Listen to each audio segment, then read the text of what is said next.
La qualité de vie que tout un chacun recherche n'est pas un phénomène de mode. C'est une réelle envie de vivre mieux au quotidien, non seulement pour soi, mais aussi pour les générations à venir. Une diététique équilibrée par une nutrition appropriée, c'est l'assurance d'une bonne vitalité. Le bienfait des plantes pour notre organisme n'est plus à prouver. Matières premières végétales, elles sont le gage d'une fraîcheur exceptionnelle et d'une action thérapeutique optimale. Leur source, la nature.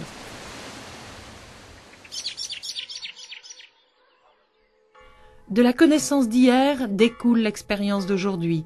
Le moderne a succédé à l'ancestral, mais les origines depuis 100 ans sont les mêmes. Nous avons les premières traces de l'utilisation des plantes, les premières traces connues au 3e millénaire avant Jésus-Christ. Nous avons par la suite d'autres origines, d'autres connaissances qui viennent notamment des Grecs, dont Hippocrate par exemple, Dioscoride qui est un médecin grec du 1er siècle, qui a écrit un livre magistral.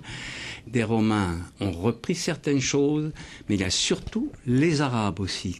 L'utilisation des plantes relevait de certains rites magico-spirituels, magico-religieux plus exactement.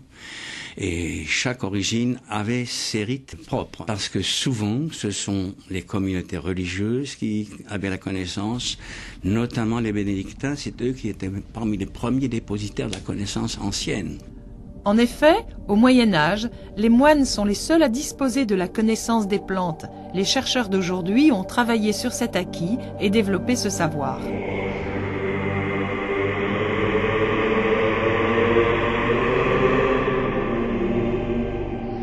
Grâce à la phytochimie, on a pu sélectionner dans une même espèce la plante la plus active.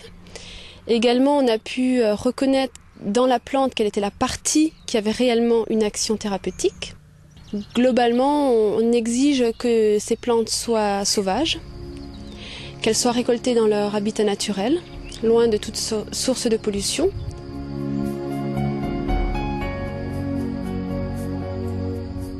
Lorsque la plante est protégée, on est tenu de la cultiver dans son contexte, c'est-à-dire de façon biologique.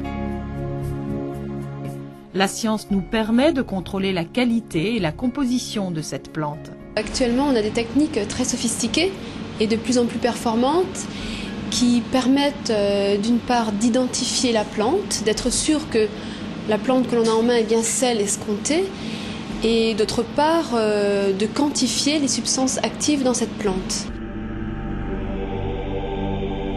Il y a près d'un siècle, au sein de la congrégation des Frères de la Sainte Famille, Frère Henri-Marie, herboriste passionné, réunit des milliers de plantes dans un herbier.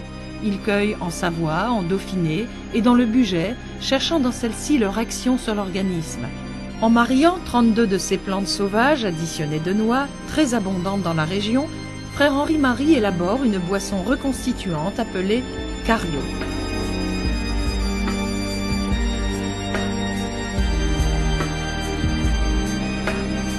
Au pays des 1000 noix, comme on l'appelle joliment, celles-ci sont reines. Ainsi, dans une noyeraie, leur ramassage est méthodique et précis.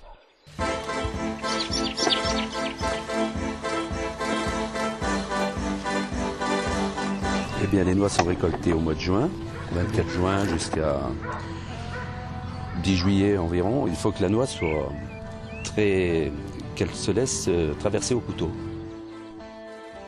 Donc les noix sont cueillies tous les jours, nous les ramassons tous les soirs, nous faisons une tournée tous les soirs et nous livrons le lendemain chez Cario.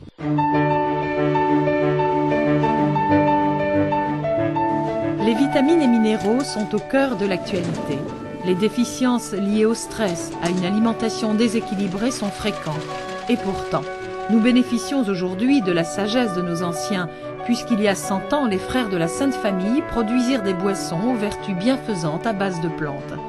Frère Henri-Marie, on le sait, a perpétué la tradition. Ces plantes alpines, mariées aux noix vertes, l'ont aidé à la fabrication d'une boisson reconstituante, le carioquilon. Au terme d'une longue macération en foudre de chêne, toutes les vertus et saveurs de celle-ci se révèlent. La nature ayant horreur de la précipitation, il faut plusieurs mois pour que la macération s'opère dans d'énormes fûts de chêne. Dans les traditionnels alambics chauffés à la vapeur, on procède à la distillation.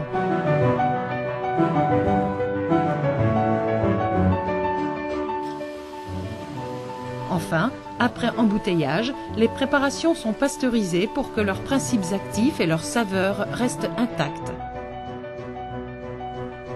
Cario fabrique une liqueur digestive avec la même passion.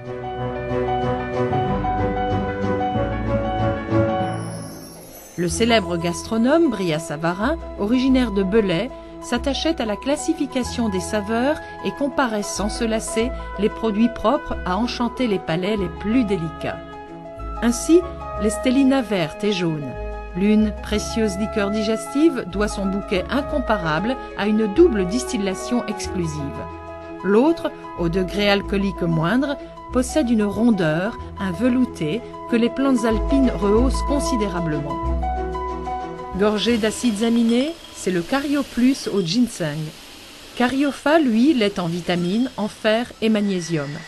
Les oligo-éléments les complètent toutes. Cette synergie renforce ainsi l'action de chacune de ces plantes. Qui n'a besoin et envie de ces boissons venues des Alpes?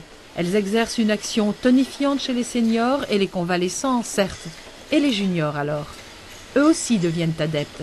La forme n'est pas l'apanage de l'âge.